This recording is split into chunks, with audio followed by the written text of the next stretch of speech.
China has the largest, fastest growing, and the fastest evolving video gaming market in the world. Last year, about 620 million Chinese players, nearly twice the population of the United States, paid around 37 billion for mobile and PC games, accessories, and digital goods. By comparison, in 2018 in the US, around 180 million players spent around $30 billion.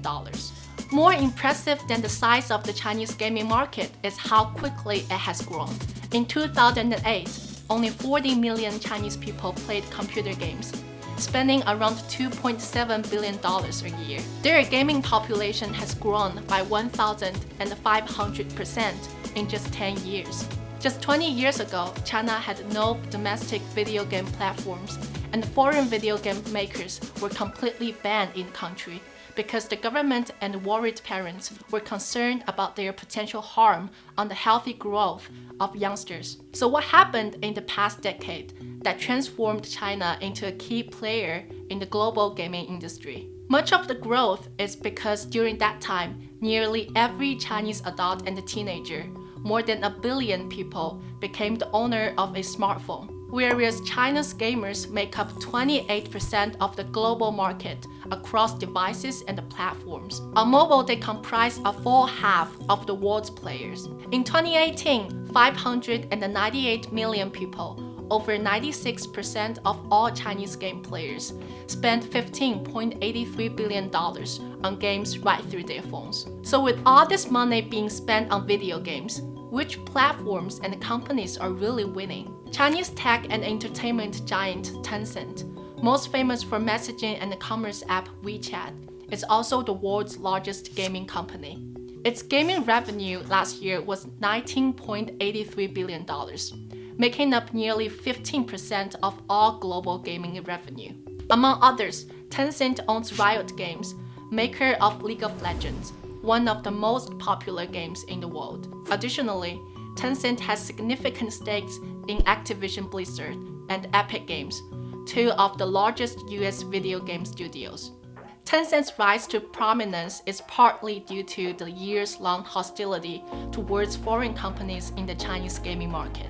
In 2000, when the video arcade internet cafe business had just started to take off in the country, where most people still lacked their own devices, the Chinese State Council passed a bill that restricted opening hours of video arcades and outright banned sales of game consoles like PlayStation and Xbox. That didn't stop China from becoming an enormous black market for banned consoles. And eventually in 2015, the ban was lifted, opening its door for Nintendo, Sony, and Microsoft. Despite the opening to foreign players and the meteoric rise of national champions like the Tencent, the industry is still tightly controlled. Similar to movies, all video games must be approved by Chinese censors before their release. Games are regularly denied approval due to political and immoral content. Networked online games are subject to particularly intense scrutiny, given that they enable groups of people to communicate with each other and form highly active social groups in a potentially unmonitored environment, something that is worrisome to the Chinese government. Despite having opened to foreign players and allowing such huge growth, the Chinese government is still finding its long-term position on games. In March 2018, Chinese authorities suddenly stopped approving the release of new titles, while they created a new government agency called the Online Games Ethics Committee, which was designed to review ethical issues in gaming.